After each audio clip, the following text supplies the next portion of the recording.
As Sledge, if you shoot open the floor just like this, and you throw a grenade into the floor and sledgehammer the grenade, that grenade will explode below and you can get some pretty free kills. Now that was just one out of 70 operators that we'll be going over in today's video. The second operator being Thatcher. His EMPs will actually disable the enemy's crosshair. So if in doubt, if you have an extra EMP in hand and you need to take a gunfight, just use the EMP on the wall where the defender is. That way you can disable their crosshair and maybe have an easier gunfight. Going over our defensive SAS operators though, the first one is Smoke. The tip with Smoke is you want to be using smoke grenades to take 2 gunfights at once. Let me explain. Let's say you have an enemy pushing from White Stairs, but you also have an enemy pushing from Trophy Door, and you're playing like, I don't know, let's say the Kids Door. Now this is problematic because you have to take 2 gunfights at once, and if you don't take one of these gunfights, then they gain key parts of the map control. Instead, you can take both at the same time by using your smoke grenade on one person to keep them at bay while you get your gun out and take the gunfight with the other person. This concept is commonly known as zoning, and it's something that Smoke and the other area denial operators that I'll go over later excel at. Bringing it to the basement though, let's talk about Mute. As Mute, if you stand inside of the radius of a Mute jammer, it actually can counter Lion. So if they Lion scan and you're inside of a Mute jammer, that means that you can still swing people whenever they go for a scan. For this specific example, if I'm pretending to play Lion here, what I would do is, because there's so many angles here, I would scan, and then I would head clear and peek the angles. Because as a Lion player, I'd expect people to stay still when I scan. But if you have the Mute jammer right here, which protects this drone hole, and you're sitting right here, able to swing the hallway, whenever they scan, they're not going to expect you to swing. But because you're inside of a Mute jammer, you can easily swing and kill the Lion player. So if you're ever a Mute player or inside of a Mute jammer, whenever they bring Lion and they try to swing you when they scan, you can easily just swing them back, because they won't expect it and you won't get pinged doing so. Someone who's way more aggressive though is Ash. Because of this, Ash rushing with her charge is so common. The mistake people will make though is they'll put it in the center of the door like this and run at the door and row in. But look at how much health that just took off of me. That's a lot of health. However, you can mitigate this by putting the Ash charge in the top left or the top right of the door as far as you can, and then run in. And now, I actually didn't take a single bit of damage. So if you want to run in with Ash, which I guarantee you're probably doing, then put it in the top or bottom of one of the corners on the door and you won't take any damage at all. Someone who's a bit slower paced though is Castle.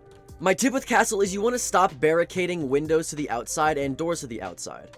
Instead of using Castle barricades like the one on this doorway to eliminate attacker rotations, you need to start putting Castle barricades on windows like this to eliminate sight lines. Using Castle barricades to eliminate sight lines is very nice, because one, it makes it to where if you're trying to hold an area, like let's say Trump, and you don't want to have to worry about these 2 windows, this Castle barricade here completely protects you. Not only this, but if you're using barricades to eliminate sight lines, that typically means that people who are on windows like this won't be able to destroy it unless they have some sort of utility to destroy it with. So they're a lot safer and they won't get destroyed as often. But the most important tip is, let's say you do use Castle barricades to eliminate rotations, like this one right here. This also makes it to where if you have a roamer that wants to rotate, they can't get back to sight either, which makes it a double-edged sword. So you only really, with certain exceptions, want to be using Castle barricades to eliminate sight lines, like this one that protects people inside of Trump from the windows over there. And not Castle barricades like one on this window, which they can easily rappel up to and knife 9 times to destroy. Overall, Castle is great for extending the sight into different rooms like this while eliminating sight lines instead of just bunkering inside of the objective. Someone who is supposed to bunker on sight though is Pulse. My tip with Pulse is at the very beginning of the round, you want to be getting on default cameras. This is because as Pulse, you want to see where the attackers spawned. Where the attackers spawned usually is a great indicator of where they'll be pushing. So if you know where they're going to be pushing, you'll know where to scan to get more effective nitro kills or more effective callouts to your teammates who will be using the information from your scan. The more information you have other than Pulse's scan, the more you can use Pulse's scan to get more information. It seems a bit backwards, but trust me, it definitely works. Pulse is a lot less about actually gathering information, more than he is actually using utility to get kills off of information. Because if you're pulse scanning a room and you're not finding anybody, then it's pretty much useless, as opposed to a pulse player who already knows where everybody is, but he's getting exact pings for his teammates or his nitro cell. Speaking of supporting your team though, let's talk about Thermite. Thermite's explosive is arguably one of the biggest in the game. This means that you can use the explosion off of his Thermite from one wall to breach another wall. For example, let's say the defenders are defending Initiation and Vault. If they're doing that, then they typically have this reinforced and electrified. But if you don't have a teammate bringing EMPs to open this wall, instead of actually putting it on this wall to open it, you can put it on the inside of this break room wall on the very right side. Because like we said earlier, the proximity of Thermite's gadget is so big that it will explode walls even next to the wall that it's on, allowing you to get a Thermite-sized breach on a wall without having to deny any electricity on said wall. It's very, very powerful, and there's many examples that you can do this to get free walls open. Another trick that you definitely should be utilizing, though, is the range on Twitch's drone. The range on Twitch's drone is a lot longer than you would think. I think, honestly, it has infinite range. I might be wrong about that. Let me know in the comments. But I'm pretty sure it has infinite range, or pretty much close to it. People, instead, will get their Twitch drones right on utility where the defenders are, and it'll get their Twitch drones killed a lot of times. But you need to be abusing the fact that Twitch has such a long range on her drones, and zapping things from pretty much across the map if you have the sightlines to do so. What I would do with Twitch is prioritize default cameras. Zap all the default cameras that are really, really far away and abuse the distance that you have on the Twitch cameras. Hide them if you have to, under desks, under tables, inside of couches, whatever it may be, to just start zapping stuff. Then get utility. Then start damaging players, whatever it may be, but you want to be using the range and backing up your drone away from a lot of utility instead of getting it right on utility where it's going to be shot. Another gadget I guarantee you're using, though, is Doc's Stim. Now, using Doc's Stim to heal teammates is great, but in a one-shot headshot game, especially the higher elo you go, you won't be able to use his heals a lot. So instead, what I would do is, if you know you're about to get into a gunfight, let's say I'm playing inside of kids and I know I'm about to swing trophy to win the 1v1, then I would actually use the Stim before I get into the gunfight, because as you can see in the bottom left, I get overheal. It makes me have more HP than I normally would, which is very good and advantageous in certain gunfights, especially the lower elo you are, whenever they're not necessarily going to hit the head as much. And I guarantee you know that you've gotten into some gunfights that have left you on 1 HP. So having more HP to increase the chances of you winning on 1 HP is really, really nice. Something else that's really nice, though, is the fact that when you're playing Rook, or if you have Rook armor on with any other operator, you need to start swinging people if they have shotguns. And the rare occasion that an attacker brings a shotgun, you can actually reliably swing them if you have Rook armor on. The reason for this being is because it's actually impossible if you're full HP, no matter what armor class you are, for them to one-shot kill you if you have Rook armor on. Basically, what this does is, if you have Rook armor on, it will one-shot down you instead of one-shot kill you. And if you're peeking correctly and they try to kill you, you're able to crawl away safely and self-revive yourself with the Rook armor, essentially giving you 2 chances to take a gunfight with a kid with a shotgun instead of 1. So if you're playing Rook and they have a shotgun, actually start swinging them instead of playing scared, because you will win more gunfights due to the fact that they won't expect you to swing their shotgun. The final French operator we'll be going over, though, is Monty. Now, there's a common mistake that players make when they play Monty. Whenever Monty is played, they'll just run at people, and they'll start to unshield whenever they want to take the gunfight. The only time that you want to unshield and take a gunfight with a person that you're pushing is whenever that person is focused on somebody else. It's essentially bait, because what you want to do is you want to unshield to get them to face you so that your teammate who they're fighting can easily kill them. You essentially are just being like, hey, look at me. Hey, look at me. Oh, no, don't look at him, look at me. Hey, don't look at him, look at me. You never actually want to be shooting people as Monty unless you unshield and they still don't look at you and they take the gunfight, then you want to shoot them. You essentially want to be creating a lot of pressure by creating multiple angles and multiple gunfights for the person that you're pushing. Monty is a very team-coordinated operator, so if you're not going to be using your team and their angles to abuse them to get free kills, then just don't use Monty. Someone who's a lot more solo queue friendly, though, is Jaeger. Now, my tip with Jaeger is stop putting ADSs close to where you're playing and put it close to where the attackers are playing instead. A good example is typically you'll have a shield here in Piano. Instead of putting a Jaeger device next to your deployable shield in Piano, which actually does work, you want to be putting it on the door right here for Piano. Now, the only weakness for this example specifically is, yes, they can shoot it for the window, but in most other scenarios, you want to just be putting the ADS next to the attackers and not next to you. The reason for this being is, let's say that you're playing behind Piano, but someone gets on your door, someone gets on your window, and someone gets behind you in bathroom. Well, then you have to leave Piano. So now you have to play somewhere inside of, like, let's say the pillar here. This ADS now is pretty much useless to you, because you'll have people who are grenading from all different angles. So instead of putting all 3 ADSs next to where you or one person is playing, put ADSs next to where attackers will actually be throwing grenades, so that no matter where you position yourself, those ADSs that are on the door, on this door, will still catch any attacker grenades no matter where you position yourself. Going over our other German defender, let's talk about Bandit. Now, bandit tricking is super common. You'll have a bandit charge on one wall, and then you'll have another bandit charge on another wall, and you'll sit in the middle waiting to place your third bandit charge depending on where the EMP. But instead of placing bandits this close together, you should instead put them this far apart. There's two reasons for this. The first reason is because it just makes it easy to put the other charge down. If you're sitting in the middle of the wall with your bandit charge out, you don't have to go around one of the bandits to then put the other one down because this one is so close to where you're sitting. That wastes time, and that few milliseconds of wasted time could be the difference between the wall staying closed and the wall being opened. Secondly, if the bandits are super close together like this on the wall, then all it takes is one EMP to disable both bandits, but if they're super far apart, they have to waste both EMPs. So make sure whenever you're bandit tricking, or if you're just putting bandits on walls in general, you have them spread out to each corner and not in the middle like this. My tip for Blitz is stop bringing smokes and start bringing breaching charges. The reason you want to be doing this is because as Blitz, you can get your breaching charges and use the breaching charges kind of like you would use Acid charge, where you just blow it up and immediately hop in and get some free kills. It's a really nice rush strategy, especially for sites like Piano, where the last place they're going to expect you to rush is from a random window in bathroom. You'll get a lot of free kills doing this, and if you match the fast-paced energy that Blitz usually provides with the breaching charges, you can get a lot of free round wins. Someone a bit more methodical, though, is IQ. Now, IQ has an ability that lets her see electronic gadgets, and this is not actually exclusive to the diffuser that the defenders have. So, what you can do as IQ in a post-plant situation, if the bomb is down and you're still alive, is you can go under the bomb, and then you can actually scan to see the defender's diffuser when they're defusing the bomb, and then just shoot them from below on the floor with your pistol. It's a very easy strategy to do, and because it's an electronic gadget, you'll be able to see it every single time. Speaking of an electronic gadget, let's go over Fuse's device. Now, Fuse has a remote detonated electronic gadget, which means that you can activate it from any point in the map. A lot of people make the mistake of putting the device down and immediately activating it, but if you put the device down and you wait a little bit, they'll actually forget where exactly they heard the device go off, so they'll be a lot more surprised when it does go off. Not only this, but because you waited to do it, you can then go to site with your gun and then activate the fuse charge and watch the fuse charges go off, and then any defenders that are sitting below it will immediately run away, and if they're running away, they're not aiming at you, which means you can get a free kill. So use your fuse charges to bait defenders to get free kills with your AK. The next Russian defender is going to be Kapkan. Now, as Kapkan, you usually put your traps on little doorways like this, right?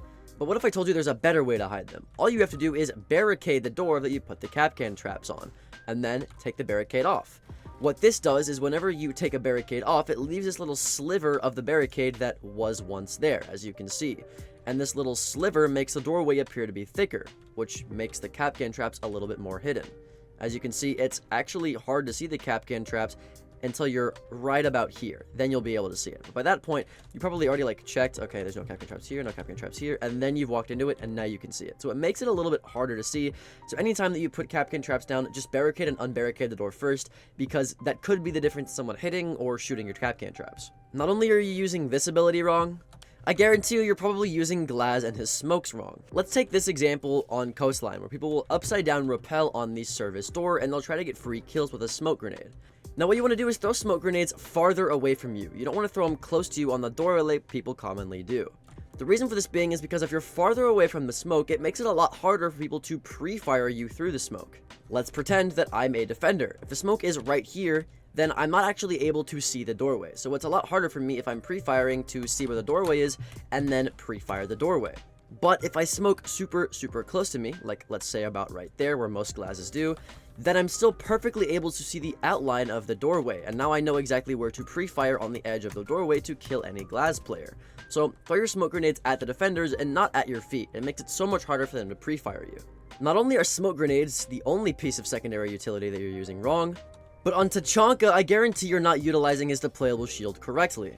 Now, Tachanka's biggest weakness is that if he wants to use his fire, he has to pull out a launcher, which will expose him if he wants to shoot fire. But if you have a deployable shield, you don't actually need to expose yourself, because Tachanka and his fire bounces off of walls. So you can sit behind the deployable shield completely protected and bounce your fire off of the ceiling. That will fire off the doorway. So now, knowing this, you don't ever have to expose yourself with Tachanka behind a shield ever again. Same thing if you need to peek a doorway. Instead of peeking white stairs to shoot fire onto white stairs, you can then just bounce it off of the dorm to shoot it onto the white stairs like that. So using the bounce mechanic on Tachanka is vital if you want to stay alive as him and not have them just push you with your launcher out. Now that was 20 out of 70 operators in this video. We still have a long way to go, so make sure you stick till the end.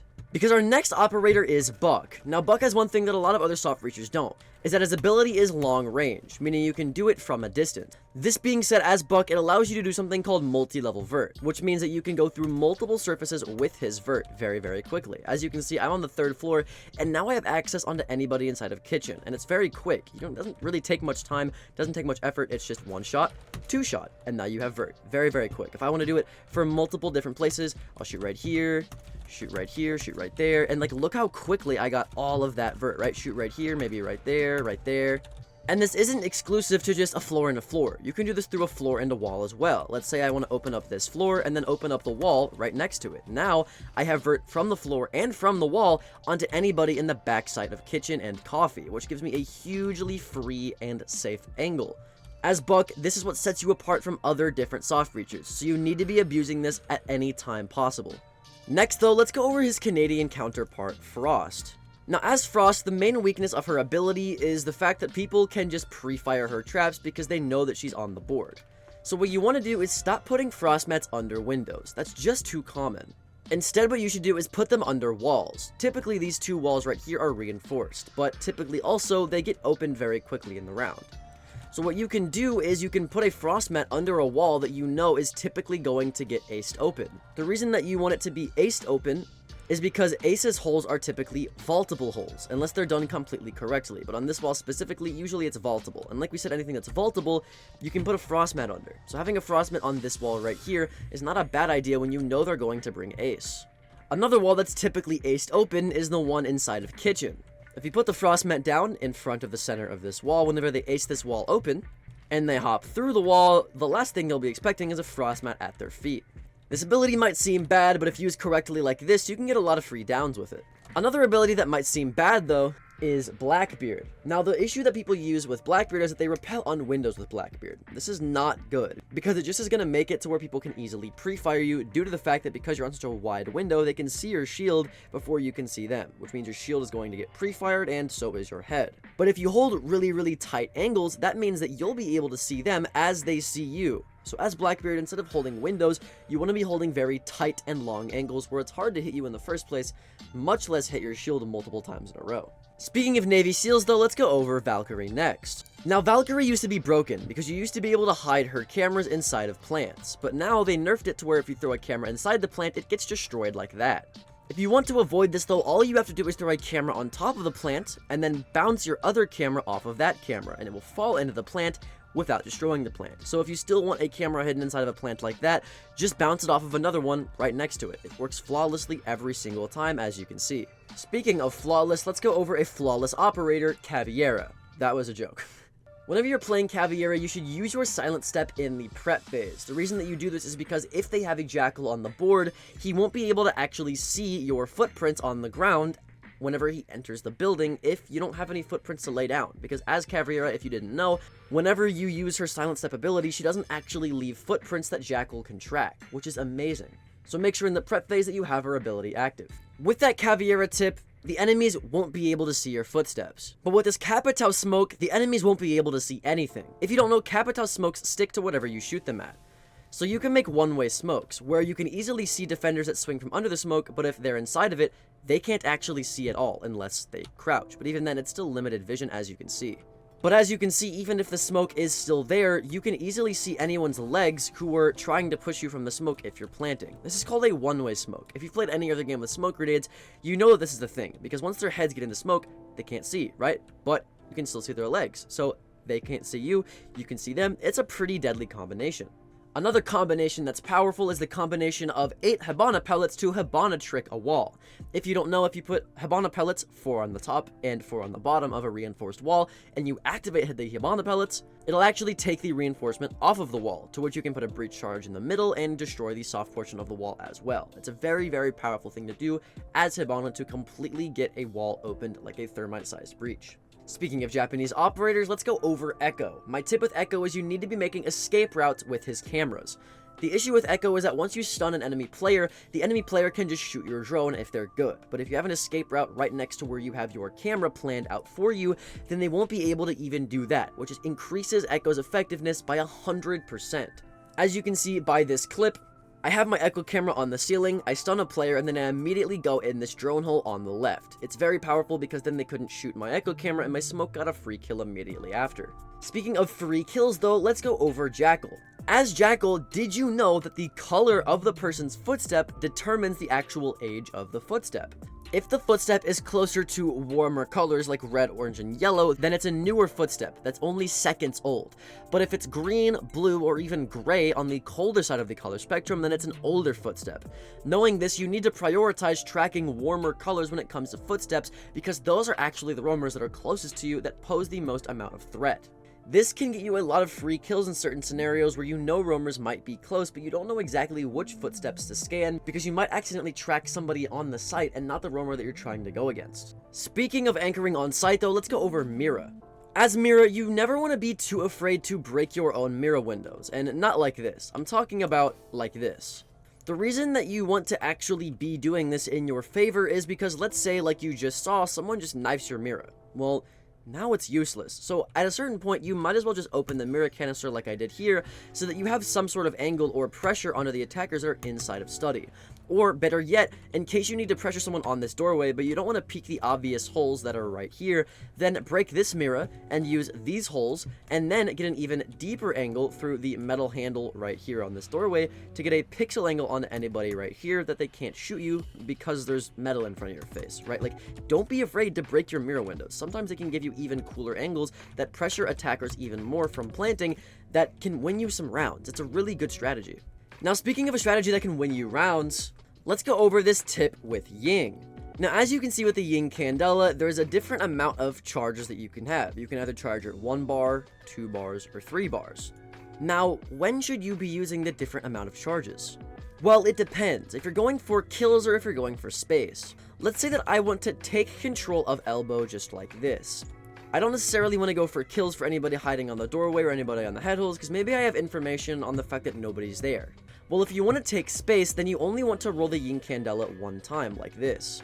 The reason that you only want to give it 1 bar to roll is because of the fact that you want to give the defenders time to react so that they run away, allowing you to take control of the space that they just ran away from. By giving them a warning, you're essentially giving them time to go, oh, gotta get out of here, and then they run away. And now, all of that space that you made them run away from is completely yours. Now, if you want to use Ying Candelas to get kills, then you don't want to give them a warning that a Ying Candela is coming, because you want to actually blind them while they're sitting in a space that you have information on. This being said, that means that you need to cook it all 3 bars, and then throw it directly on the ground. This gives them no time to react and allows you a bunch of time to run up on them while they're still getting blinded to get easy kills. You want to do this if you're just trying to roam clear, or you just have somebody surrounded that you know you can get a free kill on that your teammates can also help you out with. But that's pretty team-oriented. Someone who's really good solo, though, is Legion. Now, with the Legion reworks, you can actually see his mines. They're no longer opaque or invisible, but because of this, as you can see, there's a radius around the mine when you deploy it, instead of having to directly step on it to activate it. Because of this, you never want to put your mines in front of doorways like this, because they're easily just gonna get shot. Instead, you want to abuse the radius of effect by putting it on the left or right side of the doorway where they can't be seen by anybody trying to walk through the door. As you can see, you can't really see it unless you get all the way right here. And because they have a range of effect, the Legion mine here will still sting anybody that walks through the middle of the doorway. Obviously, if they're hugging the very left side of the doorway, it'll be a little bit harder, but no one does that. People just walk or crouch through doorways, so they're bound to hit that Legion mine 9 times out of 10. This keeps the Legion mine hidden while also still allowing you to sting anybody that walks on top of it. It's very, very nice. Another ability that I guarantee you're using wrong, though, is Zofia. The tip with Zofia is that you can use her stuns to stop anybody on the diffuser, kind of like you would use echo cams with. If you or one of your teammates has already planted the bomb, then you can get your stun out, wait for them to defuse by hearing the sound cue, and then shooting your stun on the diffuser. This will stop them from defusing, so you want to wait until the very last second before the defuse completes to waste as much time as possible. And because you have 2 of these, you're actually able to completely stop the plant most times that you do this. So save your stuns and wait for the plant. Speaking of stunning people though, let's go over Ela. Now, as Ela, people will typically put their mines on doorways, archways, windows, wherever it might be to stun players. But if you're not there to swing off of it, then it's pretty much useless other than the information that the stun provides. Instead, what you want to do is you want to put 2 of the Ela mines down at max, and then keep your 3rd Ela mine in hand. The reason that you want to do this is because sometimes they won't even push where your elements are, making the elements useless. Let's say they don't even push dirt, well, then that one's pretty much useless. But if they push main and you have one element in your hand, like I do right now on the bottom right, then you can easily throw your element whenever you hear them. So let's say, oh, okay, hey, we gotta call out that they're main stairs. Oh, okay, I know they're main stairs. Boom, I'll throw the element. And because it activates so quickly, as you can see, look at how quickly this thing activates, right? Look at how quickly it activates. 1, 2, like 2 seconds. 2 seconds activation time. That means that if you see someone and you throw the mine, it almost immediately will activate, allowing you to stun them as soon as you see them and allowing you to kill them with Ella's amazing weapons. Listen to the fire rate of this thing. Oh, beautiful. An operator with terrible fire rate, though, is Dokkaebi. But Dokkaebi's DMR isn't all that bad, it's just the fire rate's bad and I needed a transition for the operator. One thing that is pretty unknown about Dokkaebi, though, is the fact that whenever you call with her logic bomb, it actually kicks anybody off of cameras, so that they have to hang up the phone. Even, yes, dead people. So if you want to push without having to worry about cameras spotting you, because let's say they have a Valkyrie and you couldn't really hack the cameras, then just call. Not only will this give you information onto where they are, but it also makes it to where they have no idea where you are, because they can't get on cameras. So it's very nice for getting kills. Now with Vigil, the more you move around when his ability is active, the more lines will appear on the screen, making it to where the attackers who are on their drones know that you're close by. But if you sit still and you crouch randomly in a corner, the bars actually are a lot calmer and a lot smaller. So they're going to think that you're farther away and not in the room that they're droning, which will allow you to sneakily kill them a lot better and more often than you were if you were just running around.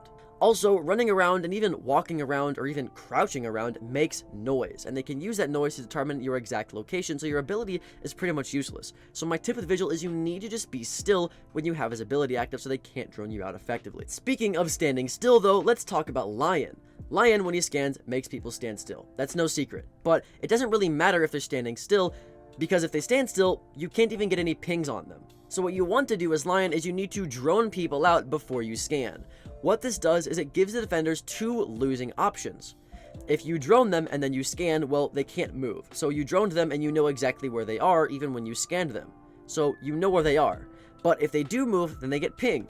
So you'll know where they are then. So either way, you have exact information on their exact whereabouts and where they are. So either way, it's a losing scenario for the defender. So my tip with Lion is just drone out the defender before you use your Lion scan. That way, either way, you have information on exactly where they are. Now, Lion's attacking counterpart, Finka, is my next operator. Finka can be used to give your teammates health and revive you or your teammates, yes, but you shouldn't be using Finka with just that in mind. Finka also gives an insane assortment of buffs on the side as well as her revives. Not only does it heal players, but it removes any stunning effects on players, it removes the deafening effect, it removes the screen shake effect, it also makes you ADS faster. There's just a lot of things that happens whenever you Finka scan. This being said, most of those effects are very, very good if you're trying to rush, because they just increase the speed of anything and remove any negative status effect. This being said, if you have a team that is rushing and you're not even with them and you see that they're rushing and getting into gunfights, you just want to give them a boost. This might be bad because you won't have a boost on cooldown to be able to revive people, but that's actually pretty rare that you'll be able to do that. So if you see that your team is rushing or you yourself are rushing, just Finka boost, because it decreases the amount of time it takes to ADS, which can greatly help your teammates win more gunfights and rush even more effectively. Someone who's way more slow paced though is Maestro. Now my tip with Maestro was whenever you place his cameras down, place them above a soft hatch like this. The reason for this being is because people can easily come up to your camera and knife the glass, which will make it to where you can't see anything unless your camera is open. But if you destroy the soft hatch below your Maestro camera, now they can't go up to it and knife it. Otherwise, they'll fall down the hatch. So you completely negated one of Maestro's biggest counters by just putting his camera over a hatch. It's really, really nice. Speaking of operators with a very easy counter though, my next operator is Alibi. And my tip with Alibi is you want to have no skins equipped, because Alibi clones won't equip the skins that you use. So if they see that you have some crazy flamboyant skin like this, in their heads, they're not going to hesitate and think, oh, maybe that's a clone. And those few seconds of hesitation as an Alibi player when they think that you're a clone can actually get you some free kills, because at first they won't shoot you, but if you have a skin on like this, they're gonna know you're not a clone and they're just gonna shoot you in the face. So because your clones don't equip a skin, just don't equip a skin as Alibi. You want to just have no skin on like this. Bringing it back to the attack, let's talk about Maverick. One of the biggest weaknesses of Maverick is that if you have your torch out and you're getting out a wall, somebody can just peek the holes that you're making and shoot you in the face. But if you want to mitigate this whenever you're making the hole or before the wall opens, you can then throw a flash grenade in. This will blind anybody on the other side of the wall, making it to where they won't and can't swing you whenever you open the wall, making it a lot safer for you to have your torch out after opening the wall. This can get you a lot of free kills and win you some rounds just by you being alive. Something that's even better than Maverick though is EMP grenades, which counter my next operator, Cade. Now because EMPs counter Cade so much, you never want to put Cade claws just on the underside of hatches, because they'll just get EMP'd super easily. Instead, find places like, let's say, the underside of this desk on bank, where the radius of the Cade claw will still reach the hatch, but if they throw an EMP on the hatch like this, the radius won't get the Cade claw on the other side of this wall, because the EMP radius is just too small. Now, if they have Thatcher, this doesn't really matter, but if you ban Thatcher, using Cade claws like the one on this underside of this desk that won't get spotted and won't get EMP'd, is essentially a failsafe to keeping the hatches closed and electrified the entire time. Just as a little bonus, there is another one that you can do for this hatch, which is just putting the Cade claw on the underside of this desk, like so. As you can see, they can't even see the Cade claw, and it perfectly electrifies the hatch without them being able to EMP it at all. Going over Cade's counterpart next, though, is Nomad. Now, one of Nomad's biggest counters is that if you shoot an air jab on a door or a window like this, it's so easy for defenders to just go right beside it and shoot it without actually being air jabbed. So a lot of the times the air jabs are just completely useless against players with an IQ above 64. But all you have to do to counter this is literally just put the air jab higher. Because of the huge radius of effect that you just saw on the air jab, it'll still hit them, and they're not actually able to see the air jab unless they leave the door, so they won't actually be able to destroy it. Not only this, but if you put an air jab super close to the doorway, it's so easy for them to just impact grenade it from the radius of throwing an air jab on the floor. But if you put it high, like this one right here, the radius of the impact will not destroy the air jab. So just make sure that you put your air jabs further away from what you're trying to prevent a run out on, and the air jabs will be useful and work every single time you do it. Another ability I know you're using wrong is Mozzie's Pest. A tip with Mozzie is you never want to use his Pest in the prep phase.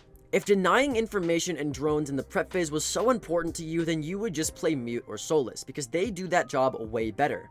And if getting cameras in the prep phase that you could use was so important to you, then you'd play Valkyrie, because she's just easier to do that with. So what's something that Mozzie can do that other operators can't? Denying information on the roam. As Mozzie, you want to just shoot any cameras that you see in the prep phase, and then take your Mozzie Pest to the roam wherever you're roaming, and then put the Mozzie Pest near your roam, so that they can't drone you in the mid to late round. This is how you use Mozzie effectively and different than any other operator in the game. You just want to be using his Pest on the roam and destroying drones in the prep phase. Speaking of information denial, next is Knock.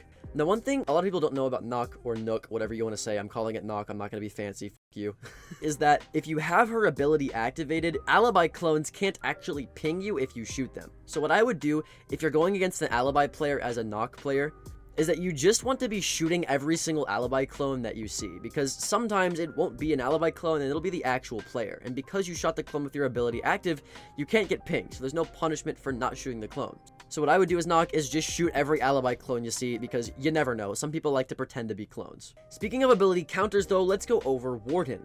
Now 90% of players that play Warden don't actually know this, but Warden has an ability, and this ability actually counters flash grenades and smoke grenades. I know, shocking, but I want you to count on your hands how many times you used Warden to counter a smoke or a flash. I guarantee you, you only used one hand. An operator that you need two hands for though is Amaru. Now, as Amaru, a lot of people like to rush up hatches with their Amaru device. The only issue is that you have defenders that might be on the other side able to shoot you. So what I would do with Amaru is run a shotgun.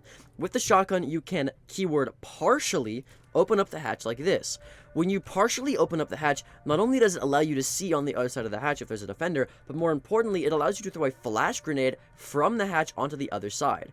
When you do this, if there's any defenders on the other side, not only will they have no idea where the flash came from, but if you decide to Amaru up the hatch with your shotgun out, they'll all be blind, which will allow you to get some free kills like here, here, and here onto anybody who's completely blind on the other side.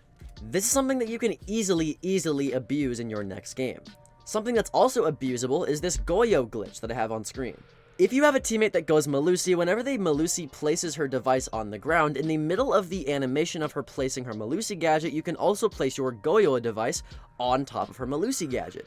This will stick your Goyo on her Melusi, and if anybody activates the Melusi, they can't actually see the inside of it to shoot it, forcing them to shoot your Goyo canister and make it to where they can't even walk in.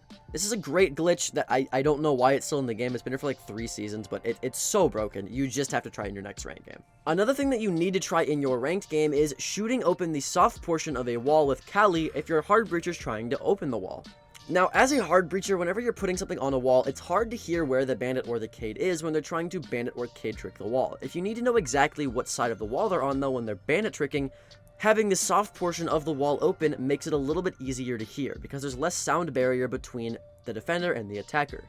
As a Kali, though, with your sniper, if you shoot open the soft wall with your regular sniper bullets, it makes it easier for the thermite to hear where the bandit is, so he knows which wall to put the thermite charge on. Speaking of keeping walls closed, though, let's talk about this Wamai trick. As Wamai, you can throw Wamai discs outside of a wall in the prep phase, kind of like this one, and this will catch any ace charges trying to open the wall. This can act as a bandit or a Cade charge, because it effectively wastes one piece of Ace's utility.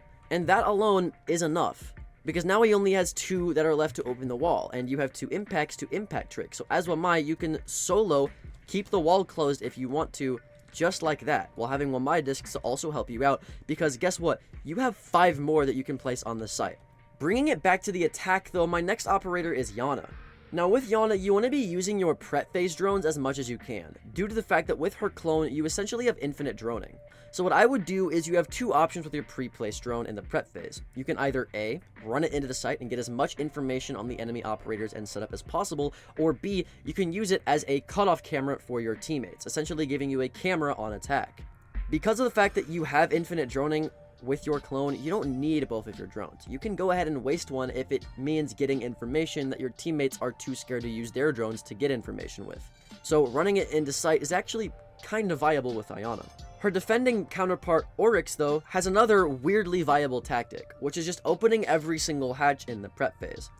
If you open all the hatches that you plan on using as Oryx in the prep phase, then you don't have to open them behind attackers and let them hear you opening the hatch, which gives you a level of stealth that you normally wouldn't be able to get with such a loud operator like Oryx. Pair this up with the fact that he just got buffed, so he climbs hatches faster and quieter, and now you can really sneak up quickly and quietly behind opponents because you just broke the hatches in the prep phase. Speaking of fast operators, let's talk about the fastest hard breach in the game, Ace.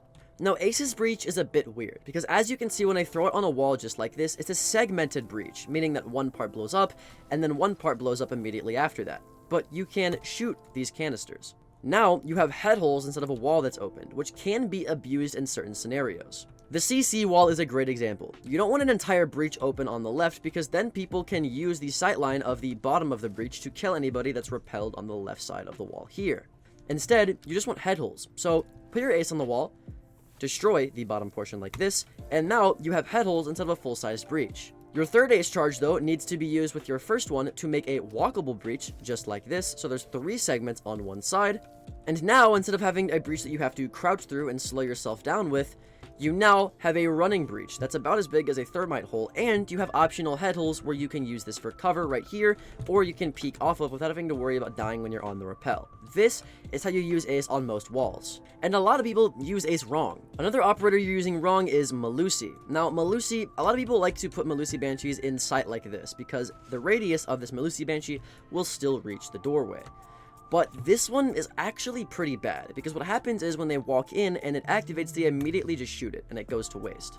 But if you put it on the door frame like this instead, then if they want to deactivate it, they have to turn all the way around, which makes it to where if they want to shoot people, they have to turn all the way around again, which takes time, it takes really good aim, and they're probably going to die because of it. Whereas if they needed to aim at the red rotate, all they had to do was quickly go down and back up to shoot the Melusi Banshee and not be affected by it. It's much quicker and easier for them to counter. So instead of putting it out in the open where they can easily shoot it, you want to hide it on doorways or windows wherever they're vaulting in from. Now that was 55 out of 70 different operators in this video. We're almost at the end, and these just keep getting crazier and crazier. The next of which being Zero. Now Zero, if you take a quick look at the crosshair of his gadget, you can see that it changes depending on what you're looking at and what surface you're trying to deploy it to. If there's only 2 bars like this, then whatever you deploy it on is going to be a hard surface that your zero camera cannot travel through. But if you're looking at a soft wall like this, the 3rd bar on the crosshair appears.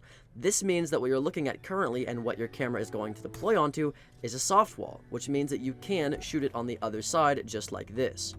So if you're ever curious and you're holding a very long angle as to like where exactly your camera is going to land, you can use Zero's crosshair to fine-tune and determine exactly where you need to be aiming your camera so that you can land it on a soft wall and flip it to the next side. Speaking of cameras though, my next tip is this bulletproof camera tip with a Rooney. As a Rooney, because you're a Rooney, you can punch holes in soft walls like this, and because you're able to do it, make sure that you get on the other end of a reinforcement and punch open a hole like this.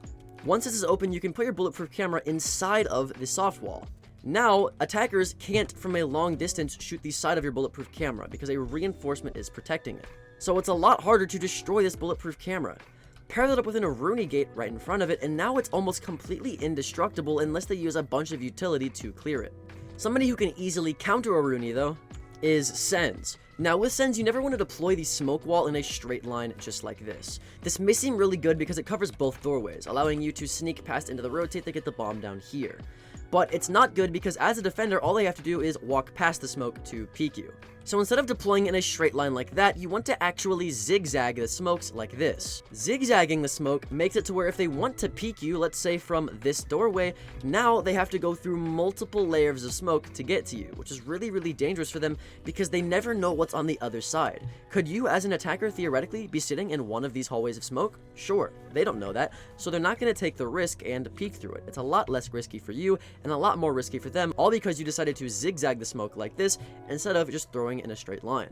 Someone else that's able to bounce their gadget though is Grim. Now the issue that I see with a lot of Grim players is they'll just shoot their Bs and not actually capitalize off of them. You never want to be shooting Bs at players if you already know that they're there, or if there's sight lines that affect you from being able to push off of the information. As Grim, what you want to be doing is if you know someone is there, just kill them. You already know they're there. There's no point in wasting your gadget. But if you don't know someone is there, let's say they're on the roam and they're by themselves, you just kind of have a feeling they might be in a corner, then use your Grim piece to get the information. Otherwise, you're just wasting Bs on players you already know are there. Or if you're trying to push the site and there's multiple angles looking at you and you don't know they're there, but you scan them with the Grim Bees, well, you can't even push them and act off the information anyways, because there's multiple angles looking at you, so there's no point. That's why Grim is not seen as a very good operator, because there's only very specific scenarios where you can use his Bees. Someone who's way better in more scenarios, though, is Solus. Now, Solus is able to see a plethora of electronic gadgets. Not only is she able to see electronic gadgets, but she can also see a phone icon if anyone's on their cameras, and you can kill them when they're on their cameras because they're on their cameras and they can't shoot you back. So I like using Solus to get kills on anybody on their cameras on really close range and short maps. Someone who's also really good on short maps though is Brava. Now, a lot of people don't know when and how to use Brava. You only really want to be using Brava if they have utility you can hack. And even if they do, what do you hack? What do you prioritize? Well, as Brava, you first want to be prioritizing traps. If they have Capcan, Malusi, or any other traps that you can hack, first get those. Then you want to be hacking default cameras, because default cameras are very important for initial information for the defenders. If you're able to hack this, then you get that initial information and they don't. It also forces them to shoot the camera, which means they don't get that information, which is really, really good for you. Then you want to be getting any wall denial, so bandits, Cades, anything like that, because most of the time your teammates will have EMPs, but if they don't, then you want to be getting that. But after that, just hack anything else, doesn't really matter. But those are what you want to be prioritizing. Speaking of prioritization skills though, let's go over Fenrir. Now Fenrir takes heavy prioritization skills, because as Fenrir, you have 5 mines in total, 3 of which you can activate at a time. So you need to know which Fenrir mines to prioritize activating, and which Fenrir mines to prioritize not activating. Now, how do you effectively determine this no matter what site you go to? This is how. You prioritize the ones that you know you're able to swing off of and you know the attackers are pushing. So let's say that I know that they're pushing Master. Well, if I know they're pushing Master, then I know that they're probably going to push Attic too, because that's just the default push. So what I would do is I would activate the ones that are closest to Master. So these 3. Now that might seem really obvious, but because you activate these 3, you don't want to be sitting on these 2, because then they're not going to activate and you can't really swing off of them. So you want to be instead swinging off of these 3 and playing off of the mines that you have active. A lot of people will activate mines for their teammates, but their teammates don't have the HUD on the left side of their screen, as you can see, that tell them which ones are activated. So they don't really know unless they're actually able to see it. So you need to be on the Fenrir mines that you have activated. Not your teammates, not anyone else, you. Because as Fenrir, you're the ones that have the ability to activate and deactivate the mines that you so choose to have activated or deactivated. Bringing it back to attack though, let's talk about this Ram tip. Now the one thing that sucks about Ram is that you can't play below with her devices. Well, what if I told you you could?